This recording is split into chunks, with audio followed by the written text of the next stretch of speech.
ওই দিন যদি দুম্বার পরিবর্তে ইসমাইল জবাই হয়ে যেত, কিয়ামত পর্যন্ত কোরবানির আমল কলিজা টুকরা যার যার সন্তানকে কোরবানি দেওয়া লাগতো। বলি আল্লাহু আকবার। যার যার সন্তানকে কোরবানি দেওয়া সাধারণ কোনো ব্যাপার কোনোদিন না, ঠিক কিনা? অসাধারণ ব্যাপার। কোনো বাপ মা, কোনো পিতা পারতো না তার কলিজা টুকরা সন্তানকে জবাই করার জন্য। পারতো না। পিতৃসুলভ স্নেহের কারণে, মায়ার কারণে, মহব্বতের কারণে কোনো পিতা তার সন্তানকে জবাই করতে সাহস পেত না।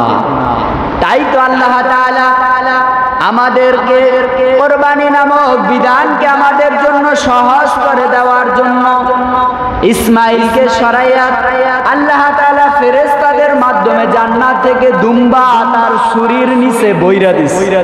বলি সুবহানাল্লাহ।